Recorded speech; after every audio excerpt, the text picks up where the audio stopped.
at the PDAC 2022 in Toronto, and we have a great pleasure here to have the legendary Mr. Rob McEwen with me, joining us here today to talk a little bit about his company and gold. How are you doing, Rob? Excellent, Gilbert. Thank you. Yes, and maybe of course we start off by talking about gold. I know you've been gold bucks for many years. Are you a bit surprised of how gold price is now, given what's going on in the world with the wars happening, is not even close to $1,900 per ounce?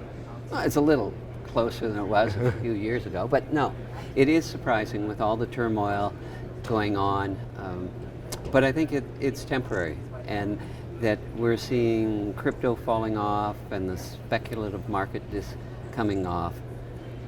I think people's optimism is shifting to a bit of concern about the future, and that's where gold plays its role. It's in those periods of uncertainty.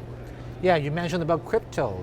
Do you probably hear people talk about investors going for crypto versus gold? Do you think in long term, people are gonna, use their investment capital? Crypto is going to have a place, in place of gold, or how do you see that too? I think it'll largely depend on where we are in the economic cycle. If we're in a period of growth, probably, and confidence, the crypto will do well.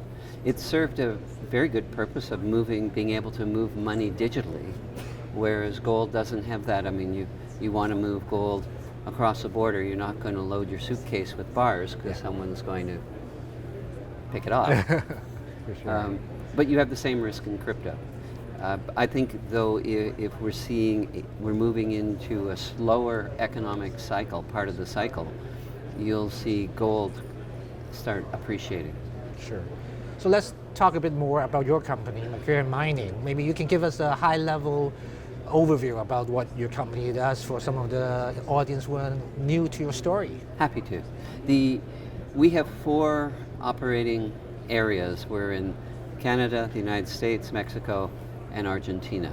We have 3 operating gold mines right now.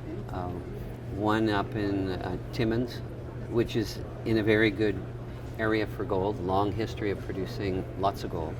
We're also in Nevada.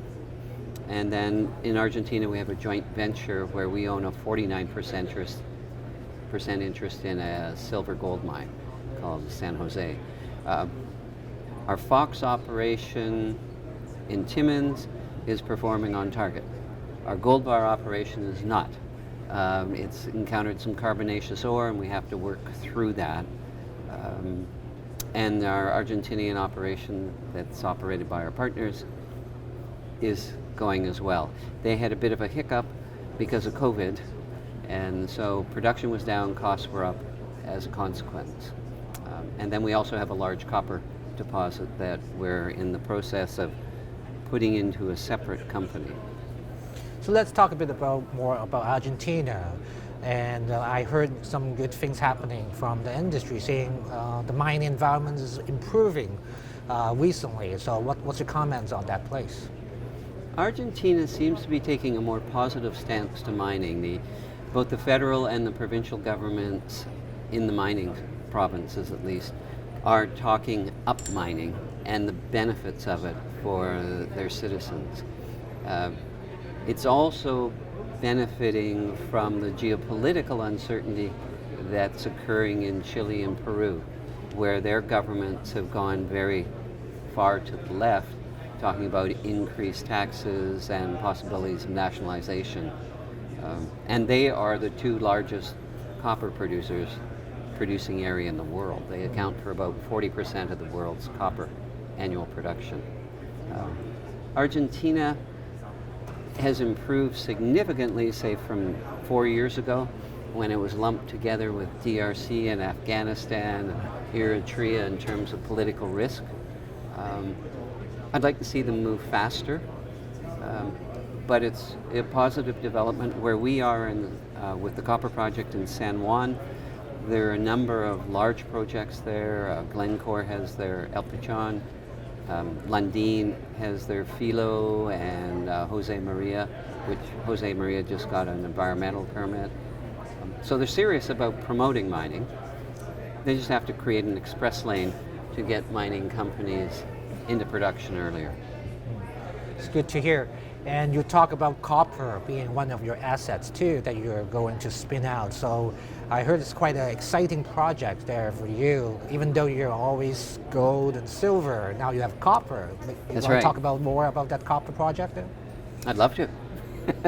It is a large project, and as you said, I've been a gold guy most of my life.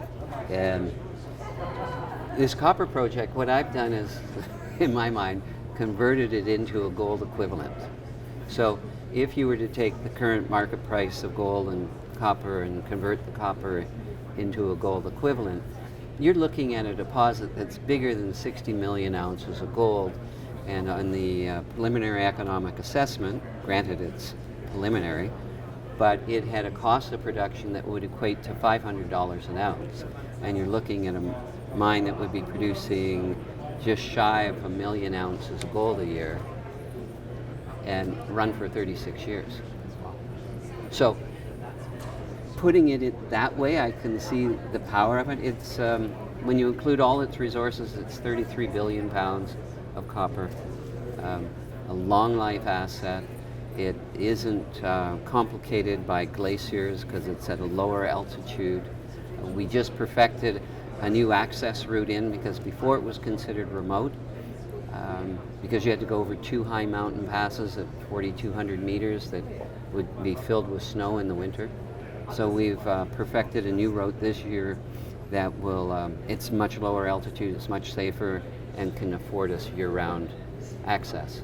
Wow, exciting. Studies are going on. We hope to get an updated PEA out in the first quarter of next year, and we're going to do an IPO of that. Last summer I put $40 million in to get the work started, and we're just closing in on, at the time we announced a financing of 60 to 80 million. I think we'll come in around close to 60 on that, and that'll take us through the PEA into a PFS in that direction, and then looking to do feasibility and hopefully see something, a shovel in the ground later in this decade. Wow, okay, exciting times. And lastly, I'd like to throw you a tough question. Always leave that at the final. And so McEwen Mining's share price has been under a bit of pressure in the last few years. Lots of pressure. Yeah, and what do you think you need to, the company needs to improve to get back to where you want it to be? Well, one is we had operational issues, so we failed to deliver on guidance. There was a fire, there was a flood, there was COVID, all excuses which are unacceptable to the market, but they impacted our production. It was lower, and our costs were higher than forecast. We started a turnaround in after the summer of last year, and it was looking like we're in a nice trajectory. First quarter of this year, COVID just slammed us. There was a shortage of manpower. Our mill wasn't working as a result of that in Timmins. We put a new contractor in Nevada. His costs were higher. He was having a shortage. There's high turnover occurring in Nevada, so he wasn't getting his numbers. And in Argentina, they had to shut down because of COVID. Second quarter, looking much brighter. Still got to work on Gold Bar. And pushing out the copper, I see that as one of our, probably our most valuable asset at this point. And it's a value that as we lift, it can lift the value of McEwen Mining. So the thought is you do an IPO of it and a secondary from McEwen, put cash in the treasury, and advance the other projects. Our exploration in Timmins is going quite well, and we're starting a new part of development at Gold Bar South that will bring our costs down. Great, great to hear some more positive updates here for sure in the months ahead of us. Thank you for your time, Rob, for joining us here today. My pleasure. Thank you.